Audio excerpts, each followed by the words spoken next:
Hello विद्यार्थी मित्रांनो, तर मी स्वागत करतो तुमच्या आपल्या सगळ्यांच्या युट्यूब चॅनल भारत एज्युकेशन मध्ये। तर विद्यार्थी मित्रांनो, आज होता तुमचा इतिहासाचा पेपर। खूप छान पेपर होता विद्यार्थी मित्रांनो, पण मला वाटतं की बरेचसे मुलं आज एका प्रश्नामध्ये फसले असतील, कारण तो प्रश्न त्यांना असा स्वाध्यायात दिसलाच नाहीये। तर तो प्रश्न कोणता एक्झॅक्टली आपण तो पण बघणार आहेत। तर विद्यार्थी मित्रांनो, व्हिडिओ पुढे घेण्याच्या अगोदर तर तुम्हाला भूगोलाचे महत्त्वाचे प्रश्न पाहिजे असेल तर नक्की मेसेज करा, भूगोलाची क्वेश्चन बँक तुमच्यापर्यंत पोहोचून जाईल आणि सगळा पेपर त्याच्यामधूनच पडणार आहे विद्यार्थी मित्रांनो, एवढं 100% सांगतो। तर चला विद्यार्थी मित्रांनो, आजच्या पेपरचा आपण उत्तरपत्रिका बघायला सुरुवात करूया। इथे बघा विद्यार्थी मित्रांनो, तुम्हाला इथे विधाने पूर्ण करायचे होते, तुम्हाला इथे उत्तर लिहायचं आहे उर। इथे उत्तर येणारे विद्यार्थी मित्रांनो यशवंतराव चव्हाण। तिसरा एमसीक्यू तुमचा विद्यार्थी मित्रांनो आन्सर यायला पाहिजे ब, म्हणजे इथे फ्रेडरिक। नंतर विद्यार्थी मित्रांनो, तुम्हाला चुकीची जोडी ओळखून पुन्हा लिहा। याच्यामध्ये बरेचसे मुलं मला वाटतंय की फसले असू शकतात। तर विद्यार्थी मित्रांनो, याचं पहिल्याचं उत्तर आहे फोर्थ वाला, एकच प्याला अण्णासाहेब किर्लोस्कर। पुढे गेल्यावरती विद्यार्थी मित्रांनो, इथे बघा तुमचं उत्तर रेने देकार्त असं यायला पाहिजे विद्यार्थी मित्रांनो।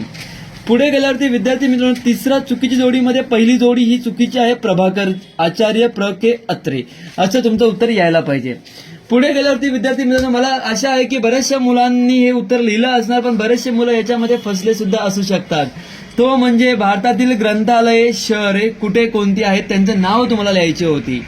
तर शहरे आणि ग्रंथालयाची नावे, कोलकातामध्ये राष्ट्रीय ग्रंथालय आहे, दिल्लीमध्ये दिल्ली पब्लिक लायब्ररी आहे, हैदराबादमध्ये स्टेट सेंट्रल लायब्ररी आहे, मुंबई डेव्हिड ससून लायब्ररी। अशा प्रकारे या लायब्ररी ह्या शहरांमध्ये आहेत विद्यार्थी मित्रांनो।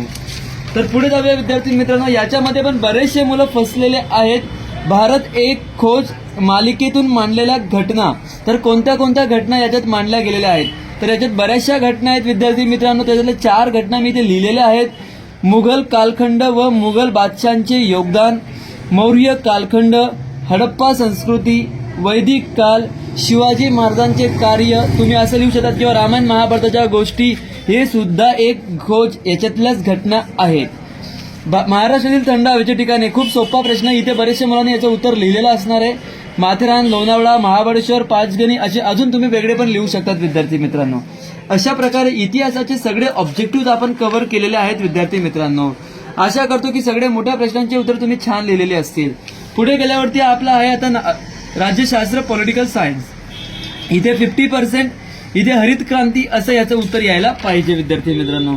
त्याच्यानंतर विद्यार्थी मित्रांनो, तुम्ही इथे बघू शकतात की निवडणूक आयोग भूमिका, मतदार भूमिका यांचे उत्तर काय यायला पाहिजे? तर उमेदवारांचे अर्ज तपासणे, निवडणुकीचे वेळापत्रक जाहीर करणे, अशा प्रकारे इथे बघा तुम्ही याचं उत्तर बघू शकतात। अशा प्रकारे याचं उत्तर यायला पाहिजे विद्यार्थी मित्रांनो। याचं उत्तर मी तुम्हाला देत नाहीये, याचं उत्तर तुम्ही मला कमेंटमध्ये पाठवायचं आहे, बघू तुम्ही किती याचं उत्तर पाठवतायत। तर अशा प्रकारे इतिहासाचा पेपर आपला तयार झालेला आहे विद्यार्थी मित्रांनो उत्तरासोबत। विद्यार्थी मित्रांनो, जर तुम्हाला भूगोलाचे इम्पॉर्टन्स पाहिजे असणार तर नक्की मेसेज करा। चला भेटूया आपण पुढच्या पेपरसाठी, आणि तुम्हाला शेवटच्या पेपरसाठी माझ्याकडून all the best. Thank you so much विद्यार्थी।